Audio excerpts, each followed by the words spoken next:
Hello students, in this module we are going to learn about metamorphic rocks. So let's begin. We have learnt already about the igneous and the sedimentary rocks. Now we are going to learn about the third type of rock, that is metamorphic rocks.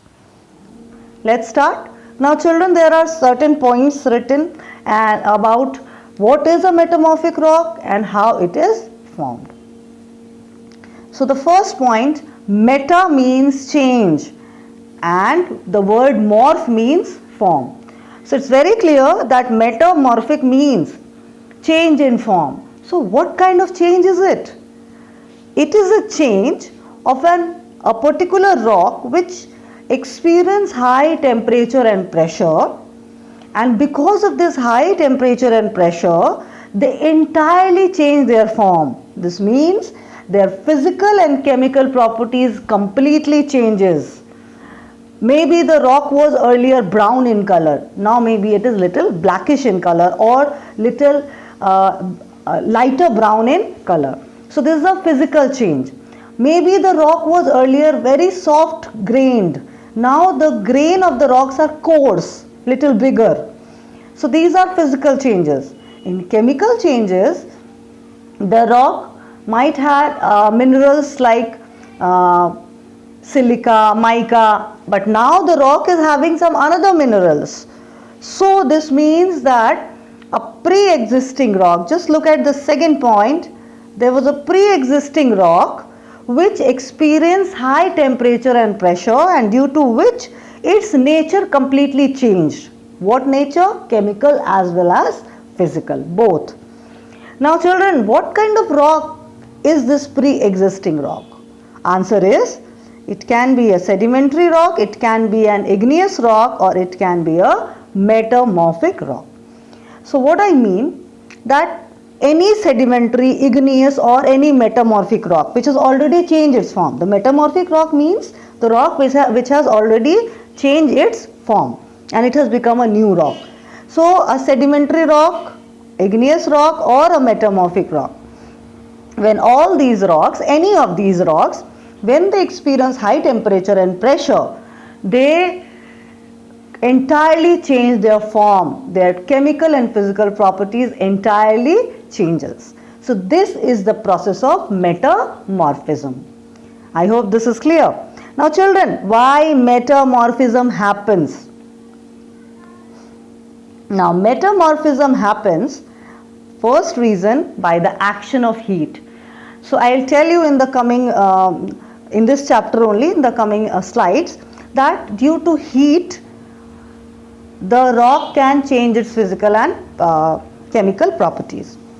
By the action of pressure also, only by the action of pressure, if heat is not even involved, then also there can be metamorphism, means change in form of any rock.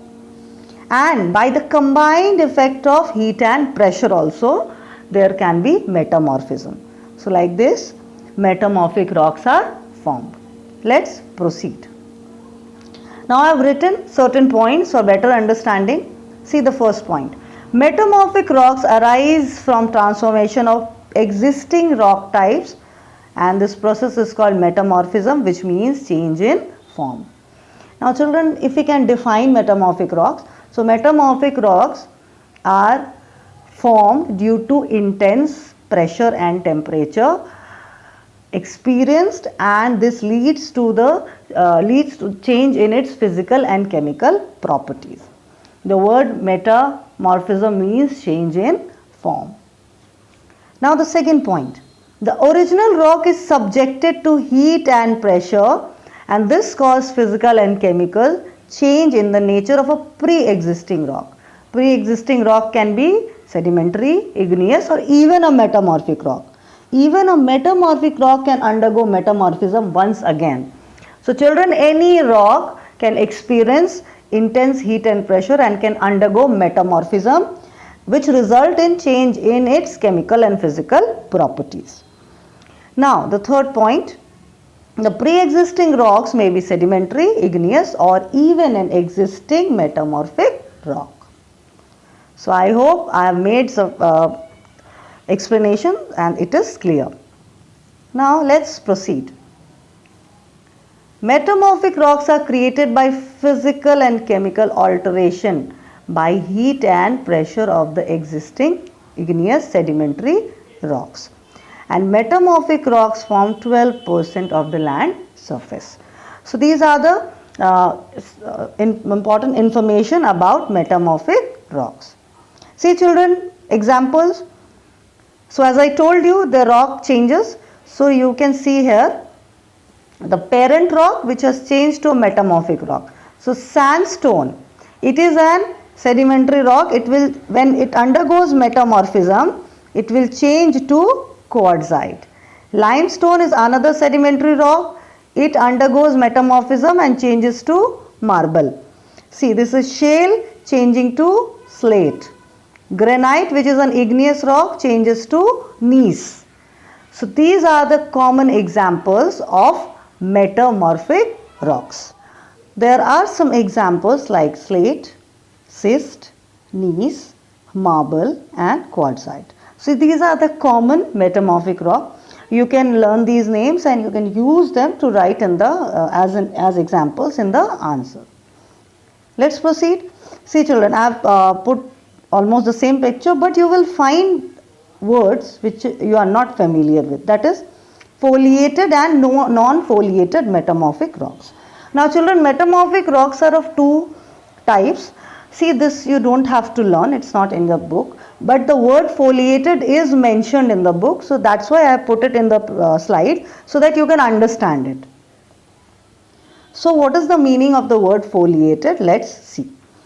Here the definition: foliated metamorphic rocks such as gneiss, schist and slate have layered or banded appearance that is produced by exposure to heat and directed pressure. Whereas non-foliated metamorphic rocks such as marble, quartzite do not have layer or banded appearance. So this is the difference, that a metamorphic rock is foliated when it has distinct band or layers. You can see in this picture children, you will find the lines like this which depict the layers, and that's why it is known as foliated. You will either see bands or layers in these rocks. Alright. Now the non-foliated ones like quartzite. So you will see they have crystals or blocky shapes. So you can see it, there are you will find some crystals and it's not foliated, means you cannot even see any layers or band. So this is a non-foliated metamorphic rock. Now children, you can see this picture again I have put up for better understanding. Foliated, direct heat and pressure. Because of direct intense heat and pressure, they develop layers. You can see the layers are clearly visible, this one also. Whereas in non-foliated, you won't find any band or layers. So I hope children the concept of foliated and non-foliated metamorphic rocks is clear. Let's proceed. Now what are the causes of metamorphism? So now we'll learn about the causes of metamorphism. So the first one, metamorphism means change in form. We have already learnt. Now metamorphism causes change in the rock mineral composition and change in the rock's texture. Texture means how it looks like, that is physical. Mineral composition is chemical and texture is the physical change. Now what causes the change? Heat, pressure, hot chemical fluid like water, or it can be volcanic magma or lava. Now children, where does this metamorphism mostly occur? So they occur at various depths beneath the earth, 2 to 3 kilometers deep. It occurs 2 to 3 kilometers deep all the way down the Moho. You remember Moho, Mohorovic discontinuity, the boundary. So lithosphere asthenosphere boundary means where the lithosphere end and the asthenosphere begin. There only, as I told you, asthenosphere is in fluid state and lithosphere is floating over the asthenosphere. So asthenosphere has magma, lava, When the lithosphere and asthenosphere come in contact, the hot lava come in contact with the solid rock and there undergoes metamorphism. I hope this is clear. Let's proceed. So I have written the characteristics of metamorphic rocks. Let's see. These rocks are more compact and harder than the original rocks. Now if any sedimentary rock turns into metamorphic rock, then sedimentary rock might be a soft rock, but metamorphic rock will be more compact and harder. They have well arranged mineral in series of bands known as foliation. So I should cut this, I have written it again. Now next, new minerals are formed during metamorphism. So children, our pre-existing rock can have certain minerals, but then new minerals are formed when the rock changes its form. They are sometimes crystalline. The metamorphic rocks can have layers also, they can have crystals also. Mostly they are impermeable. Impermeable means they do not have pores, they do not allow water to penetrate, go inside, and fossils are absent. So because they undergo heat and pressure, the fossils are not present in metamorphic rocks. So these are the characteristics of metamorphic rocks. Now we'll learn about the types of metamorphism. So we have already discussed metamorphism is a process in which any rock, either sedimentary, metamorphic or igneous rock, they undergo intense temperature or pressure, they experience intense temperature and pressure, and they undergo physical and chemical changes. Their nature entirely changes, whether it's the chemical nature or the physical texture or nature of the rock. So there are types of metamorphism, and it is the first one, contact or thermal metamorphism, dynamic metamorphism and regional metamorphism. So students, let's learn about them one by one. So the first one is contact metamorphism. Here the lava or magma is in contact with the rock. Now we'll proceed, then I'll show you a picture how it happens. The second one is dynamic metamorphism. In this, pressure is more dominant.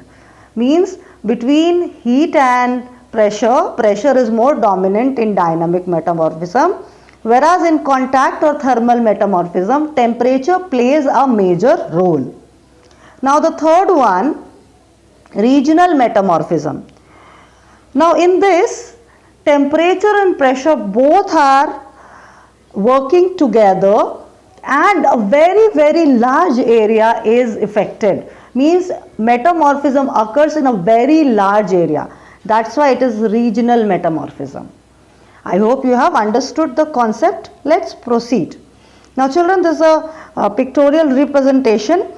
With the help of this picture, we will learn about the types of metamorphism. Now see, the first one, contact or thermal. So you can see heat is major.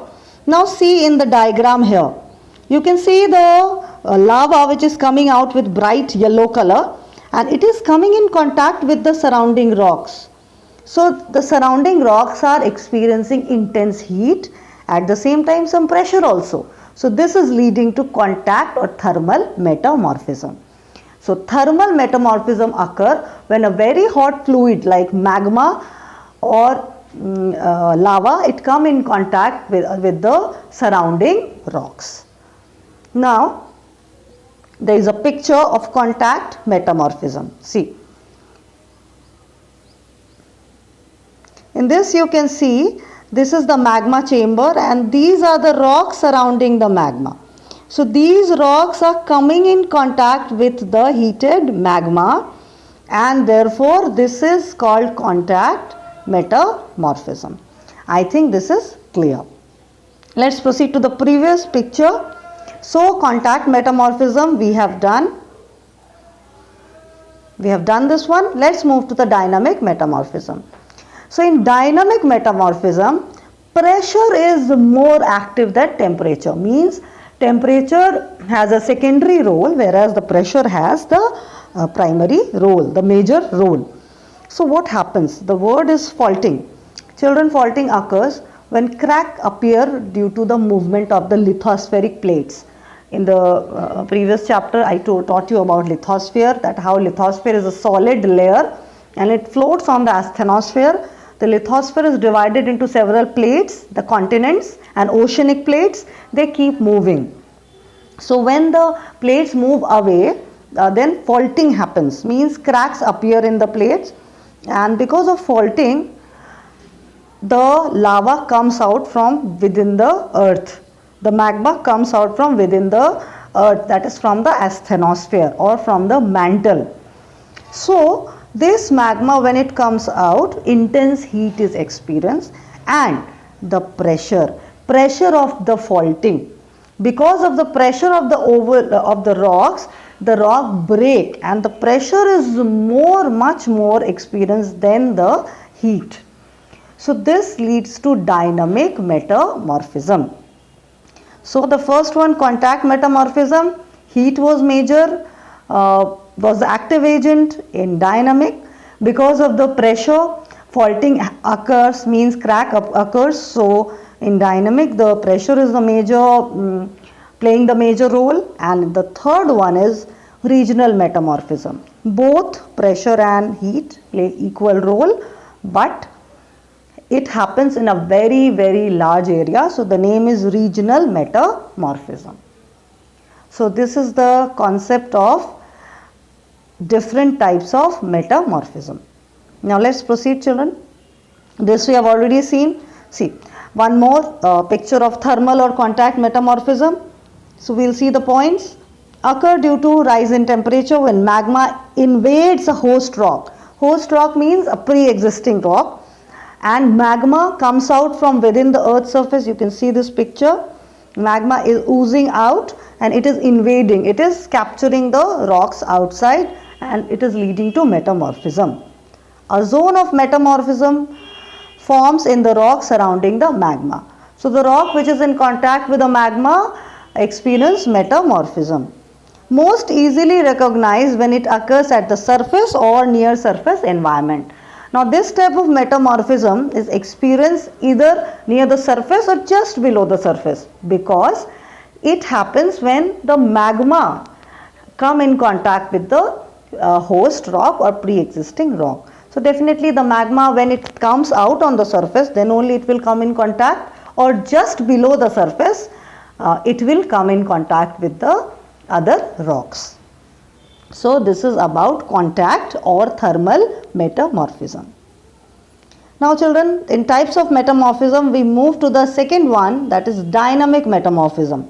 So you can see direct pressure is predominant. Pressure is the active, is very active in the process of dynamic metamorphism. So let's see the first point. The type of metamorphism that occur mainly due to direct pressure or stress is called chalcocystic metamorphism or dynamic metamorphism. With the little heat, means the heat is little. When directed pressure acts, rocks are forced to move past one another, resulting in their crushing and granulation.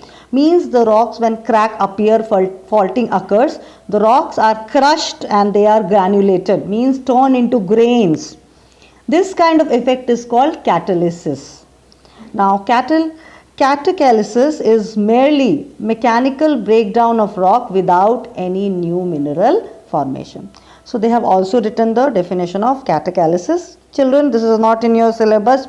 You just need to know what is dynamic metamorphism. Dynamic metamorphism, the rock changes its physical and chemical properties due to the major role of direct pressure. Now see the second point.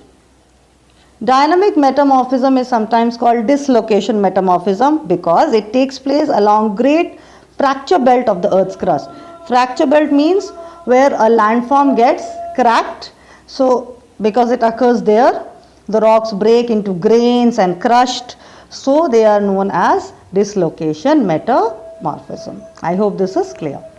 Let's proceed. Now children, the third one is regional metamorphism. As I told you, it occurs over a very large area.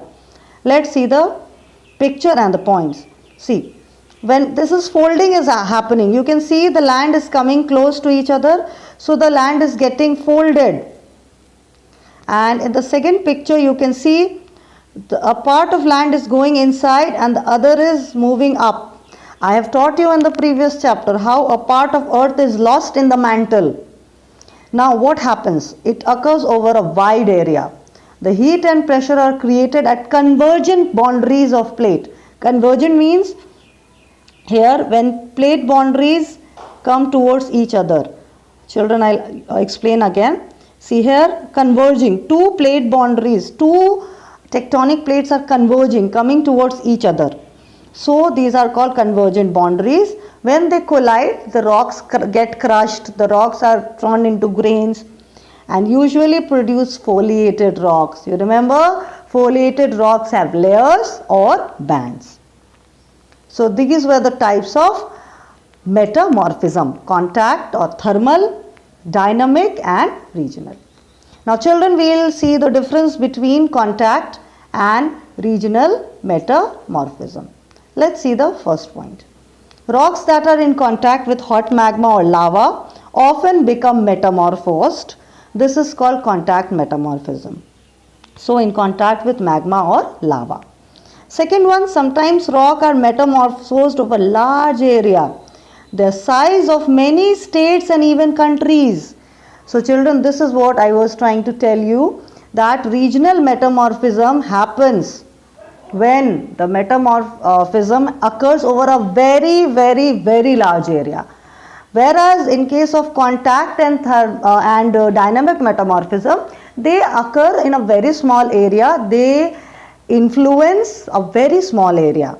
But in case of regional metamorphism, they influence a very large area. That's all in this module. Thank you, students.